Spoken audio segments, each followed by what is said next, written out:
La problématique du changement climatique doit plus que jamais être considérée comme l'ennemi public numéro un. C'est le message adressé par le Royaume du Maroc aux participants de la COP29 en Azerbaïdjan lors du segment de haut niveau des chefs d'État et de gouvernement. Aziz Arnouch, chef de la délégation marocaine, a mis en lumière les efforts du Maroc en matière de lutte contre le changement climatique.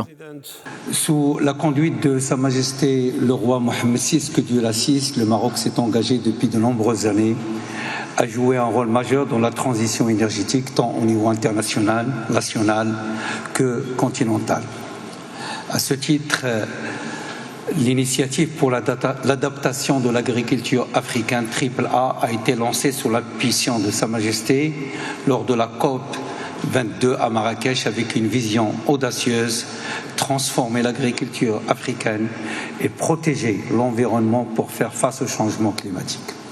L'expérience marocaine en matière de lutte contre le changement climatique comprend également une revue à la hausse de ses ambitions de décarbonation. Selon le chef du gouvernement marocain, ces démarches passent par la valorisation de la biomasse ainsi que l'hydrogène vert, l'intégration de nouveaux projets structurants, notamment le dessalement de l'eau de mer via l'énergie renouvelable.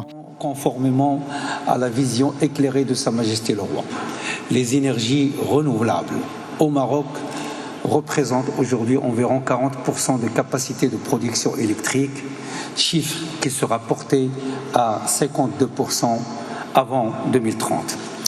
Aussi, le Maroc a déjà entamé l'actualisation de sa contribution déterminée au niveau national. La conférence met essentiellement l'accent sur le financement climatique, de quoi permettre au pays de réduire les émissions de gaz à effet de serre et de protéger les vies et les moyens de subsistance contre l'aggravation des effets du changement climatique, notamment pour les communautés vulnérables.